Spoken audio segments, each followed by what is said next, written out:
Troisième pépite de cette rentrée littéraire qu'on veut vous faire découvrir aujourd'hui. Ce que je sais de toi, vous nous transportez dans le Caire des années 1980. Tout à l'heure, on était à Tanger en 1950. On voyage dans le temps et dans l'espace. Qui est Tarek? Au juste quelques mots d'abord pour commencer. Qui est Tarek? Un garçon qui ne s'est pas posé beaucoup de questions, un garçon qui avait une vie comme ça, qui était mise sur des rails. C'était relativement facile pour lui, il faisait le métier de son père, on lui avait un peu mis en bouche le fait qu'il voulait le faire, donc Médecin. il l'a fait, médecin. Il avait pour amis les enfants des amis de ses parents, il s'est marié avec son premier coup de foudre, une femme qu'il avait rencontrée quand il était jeune. Voilà, c'est quelqu'un qui avait une vie programmée pour être assez tranquille. Ouais. Il hérite du cabinet de son père dans un dispensaire, dans un quartier précis du Caire, c'est ça, c'est Mokatam? Alors, il hérite d'un cabinet, oui, effectivement, qui se trouve à Dohi, qui est un quartier au Caire. Doki, Ouais. en prononciation française. Mais il ouvre un dispensaire sur le Moattam, qui est une sorte de colline qui se trouve en bordure du Un Caire. peu surélevé, ouais. Voilà, qui est dans un quartier assez défavorisé. Alors, il est assez connu en France pour Sœur Emmanuel, qui avait son atelier. Et c'est une colline qui est... Voilà, il y a des dépôts d'ordures, il y a des gens qui les trient, qui les recyclent avec des taux de recyclage qui sont d'ailleurs assez fous. Et il va faire une rencontre qui va faire dérailler sa vie. Avec Ali. Avec Ali. Qui est-il? Ali, c'est un jeune homme plein de liberté. Ali, c'est peut-être ce que Tarek aurait pu être s'il avait moins de contraintes, moins de contingences, moins de poids social sur les épaules et peut-être plus de courage aussi. Ouais.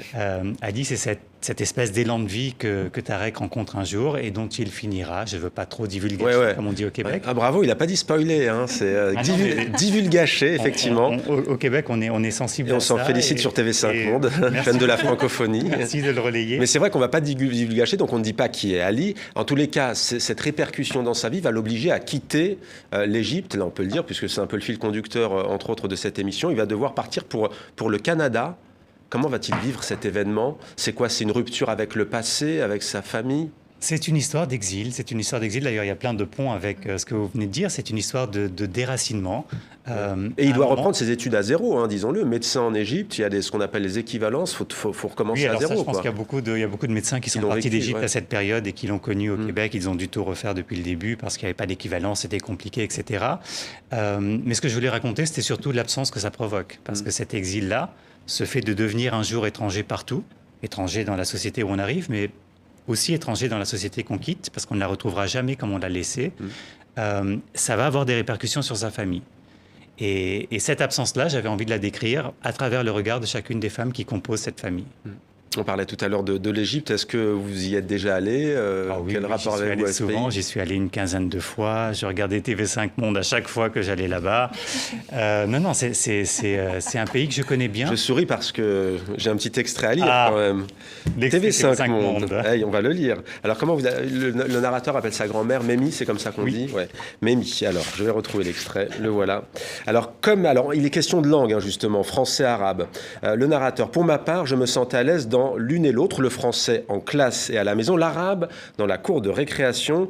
Comme Mémie les voyait en rival, donc ces deux langues, et que sa préférence ne faisait aucun doute, je cite pas sa langue préférée, on s'en doute, je regardais en cachette la télévision locale et remettais TV5 Monde dès que je l'entendais arriver.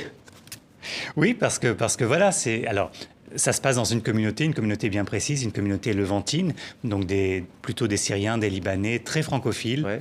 Parfois qui parlaient le français avant de parler l'arabe, plutôt chrétiens, très occidentaux dans l'âme, et qui avaient gardé un certain attachement pour la France. Et donc voilà, ce gamin, il a sa grand-mère qui fantasme totalement la France, qui la voit comme étant une chose absolument merveilleuse, lumineuse, qui ne voit que des qualités. Ouais. Et lui commence à arriver à la génération où non, il parle arabe mieux que tout le reste de sa famille. Il est avec ses copains de classe qui parlent arabe. Il veut regarder la télévision arabe.